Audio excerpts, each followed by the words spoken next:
Auto அமைப்பு நிர்வாகிகள் அனைவருக்கும் என் வணக்கத்தை தெரிவித்துக் கொள்கிறேன். இந்த தினம் அம்மாவுடைய பிறந்த நாள். உங்களுக்கு எல்லாம் நல்லா தெரியும், அம்மா அண்ணாவே உங்களுக்கு ஒரு சும்மா எல்லாருமே நம்ம அப்படி கூப்பிட முடியாது. புரட்சித் தலைவர் அம்மா அவர்களுக்கு ஒரு பேர் உண்டு. ஒரு காலத்தவருக்கு அம்மா பேர் வச்சு கூப்பிட்டாங்க.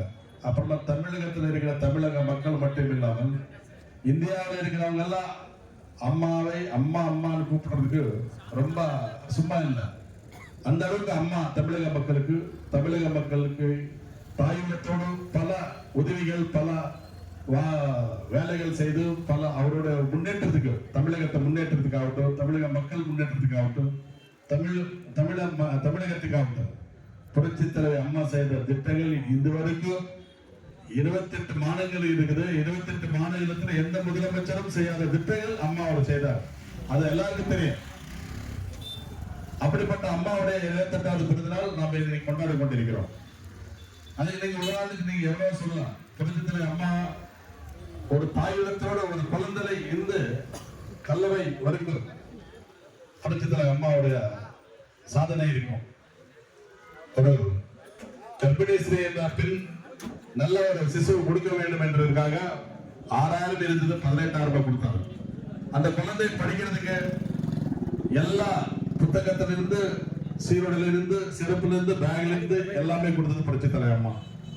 மத்தியான சாப்பாடு ஒரு நாளுக்கு ஒரு வெரைட்டி கொடுத்தது புரட்சித் தலைவர் அம்மா அவர்கள். 8வது 9வது போனா சைக்கிள் கொடுத்தது.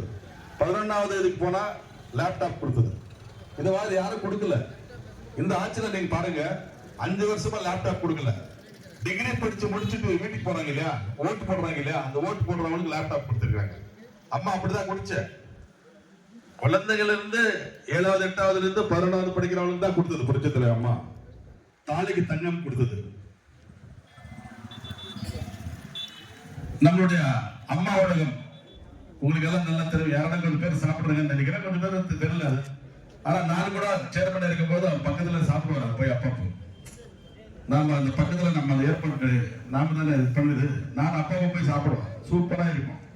ஹோட்டலுக்காவது நல்லா இருக்கும், ஹைடெக்கா தான் இருக்கும். அந்த மாதிரி 1 ரூபாய்க்கு ஒரு இட்லி, 3 ரூபாய்க்கு அண்ணா சாப்பாடு, 5 ரூபாய்க்கு கர்ட் ரைஸ் கொடுத்தது புரட்சித் தலைவர் அம்மா அவர்கள்.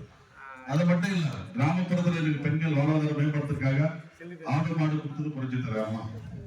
அது மட்டும் இல்ல, கடந்த 10 ஆண்டுகள் அம்மாவோட ஆட்சி காலத்துல 3 லட்சம் பசுமை வீடு, மத்திய அரசு உதவியோட 8 லட்சம் வீடு, டோட்டல் 11 லட்சம் வீடு கொடுத்தது புரட்சித் தலைவர் அம்மா ஏழைகளுக்காக. இந்த அரசு இந்த 5 வருஷம் எதுவுமே கொடுக்கல. இன்னைக்கு அண்ணா எடப்பாடி அவர் சொல்லியிருக்கிறாங்க, உங்களுக்கு எல்லாம் நான் எனக்கு ஒரு கனவு இருந்தது. நம்ம ராஜி சொன்ன மாதிரி உங்களுக்கு எல்லாம் வரும் இன்னும் 2 மாசத்துல வரும் தேர்தலில் அண்ணா எடப்பாடி வர்றது உறுதி. அதுல நோ டவுட் இல்ல. எடப்பாடி என்ன சொல்லிருக்காரு, இடம் இருந்தா வீடு கட்டி கொடுக்கிறார், இடம் இல்லைன்னா இடமும் வாங்கி வீடு கட்டி கொடுக்கிறான்னு சொல்லிருக்காரு. அந்த வகையில உங்களுடைய நிறைய பேர் வீடு இல்லாதவங்களுக்கு எல்லாம் அந்த கனவு 100% நிறைவாகும் என்பதை இங்க நான் தெளிவாக சொல்லிட்டு இருக்கிறேன். எல்லாருக்கும் எல்லாம் லிஸ்ட் எடுத்து நாம செஞ்சு கொடுக்குறோம். அவங்களுக்கு பயப்படாதீங்க. இடம் இருந்தா வீடு கட்டி கொடுக்கல, இடம் இல்லைன்னா இடமும் வாங்கி வீடு கட்டி கொடுக்குறான்னு சொல்லிருக்காங்க எடப்பாடி அவர். அதுல ஃபர்ஸ்ட் ஃபாலோ பண்றது ராஜ்யம் வந்து உங்களை ஃபாலோ பண்ணி நான் ஓசூர்ல எவ்வளவு பேருக்கு வீடு இல்லையா அவ்வளவு பேருக்கு கண்டிப்பா பண்ணி கொடுக்குறது நம்மளுடைய இது. அது மட்டும் இல்ல, அண்ணா எடப்பாடி சொல்லிருக்காங்க 50 லட்சம் வாங்கினா புதுசா வாங்கினா 75,000 ரூபாய் மானியம் கொடுக்குறேன்னு சொல்லிருக்காரு. நம்ம ஆளுக்கு வாங்கினேன். அது எல்லாமே ரேஷன் கார்டுக்கு மாசம் அப்பா இல்ல கிராம குடும்பத்திற்கு 1000 ரூபாய் கொடுக்கற ஏமாத்துட்டாரு அவரு. அண்ணா எடப்பாடி சொல்லிருக்காரு, ஒரு ரேஷன் கார்டுக்கு 2000 ரூபாய் மாசம் கொடுக்கறான்னு சொல்லிருக்காரு. அதே மாதிரி ஏற்கனவே ஓஏபி வாங்கிட்டு இருந்தாங்க இல்லையா, வயசானவங்க அந்த வீட்டுல இருந்தா அதுவும் கொடுக்கறான்னு சொல்லிருக்காரு அண்ணா எடப்பாடி அவரு. இது வேற தனி. அது வயசானவங்க வீட்டுல இருந்தா அது 2000 ரூபாய் கொடுக்கறான்னு சொல்லிருக்காரு. இதெல்லாம் நான் என்ன சொல்றேன்னா 100% நாம சொல்றது செய்யறோம். ஆனா திமுக செய்ய மாட்டார். ஏன்னா 100% நம்ம எதுக்கு செய்யறோம்னா நம்ம மக்கள் ஆட்சி நம்மளது, மக்களுக்காக இருக்கிறவங்க நாங்க. அண்ணா திராவிட முன்னேற்ற கழகம் புரட்சித் தலைவர் எம்ஜிஆர், புரட்சித் தலைவர் அம்மா அவர்கள் மக்களுக்காக வாழ்ந்து மக்களுக்காக சேவை செய்தவர். அவங்க வீட்டுக்காகவோ வீட்டு பிள்ளைகளுக்காக செய்து கிடையாது. ஆனா இன்னைக்கு இருக்கிற திமுக உங்களை எல்லாம் பார்த்திருப்பீங்க. இன்னைக்கு 70 வருஷமா 4 லட்சம் கோடி கடன் எவ்வளவு முதலமைச்சர் இருந்தாங்க. இன்னைக்கு இந்த அரசு இந்த 5 ஆண்டுகளில் 5 லட்சம் கோடி கடன் செஞ்சிருக்குது. ஏதாவது ஒரு திட்டம் வந்திருக்குதா? நீங்க பாத்துருக்க எது திட்டம் வரல. திட்டம் என்ன? 4 லட்சம் கோடி ஊழல் செய்து அந்த பணத்தை வெளிநாட்டுல முதலீடு செய்திருக்காரு. அதான், வேற ஒண்ணு இல்ல. அவனுக்கு இந்த வாட்டி ஆட்சிக்கு வருவதில்லை தெரியும் அவருக்கு. ஆனாலும் அந்த 4 லட்சம் கோடி ஊழல் பண்ணி வெளிநாட்டுல முதலீடு பண்ணிருக்காங்க. இதெல்லாம் தெரியல நம்ம ஆளுங்களுக்கு.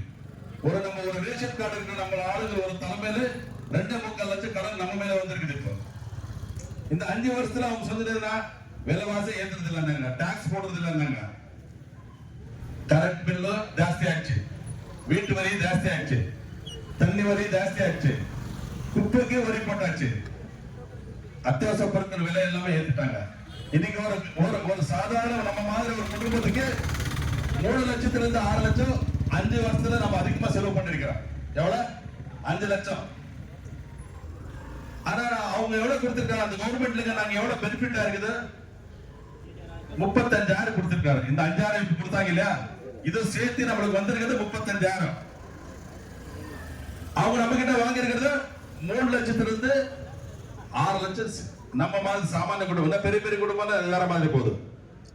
நம்ம கிட்ட 3 லட்சத்துல 6 லட்சம் வாங்கிட்டு 35,000 கொடுத்துட்டு நம்மளை ஏமாத்து இப்போ ஒரு ரேஷன் அட்டைதாரர் மேல 2.25 லட்சம் கடன் செஞ்சுட்டு திரும்ப ஆட்சிக்கு வரணும்னு நினைக்கிறாங்க.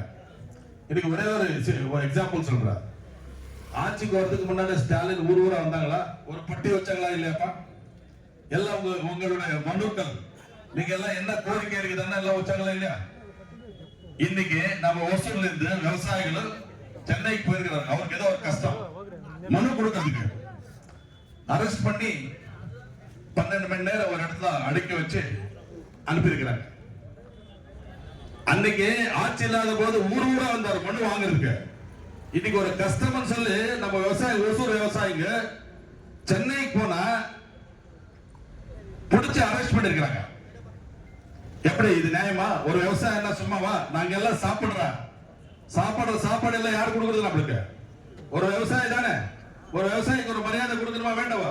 மனு வாங்குறதுக்கு என்ன அவருக்கு? ஆட்சிக்கு வந்த பிறகு ஒன்னு இது, ஆட்சிக்கு இல்லாத போது ஒரு இது. இரண்டு முகம் காமிச்சிட்டார் எடப்பாடி. இன்னைக்கு இருக்கிற முதலமைச்சர் ஸ்டாலின்.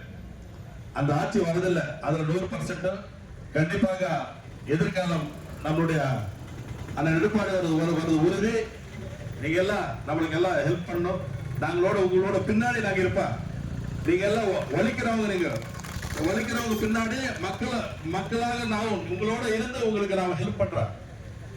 அதனால தயவுசெய்து நீங்க எல்லாம் நம்ம பின்னாடி இருக்க வேண்டும். நாமளும் பின்னாடி இருப்போம்னு சொல்லி வாய்ப்புக்கு நன்றி விடைபெறுகிறேன்.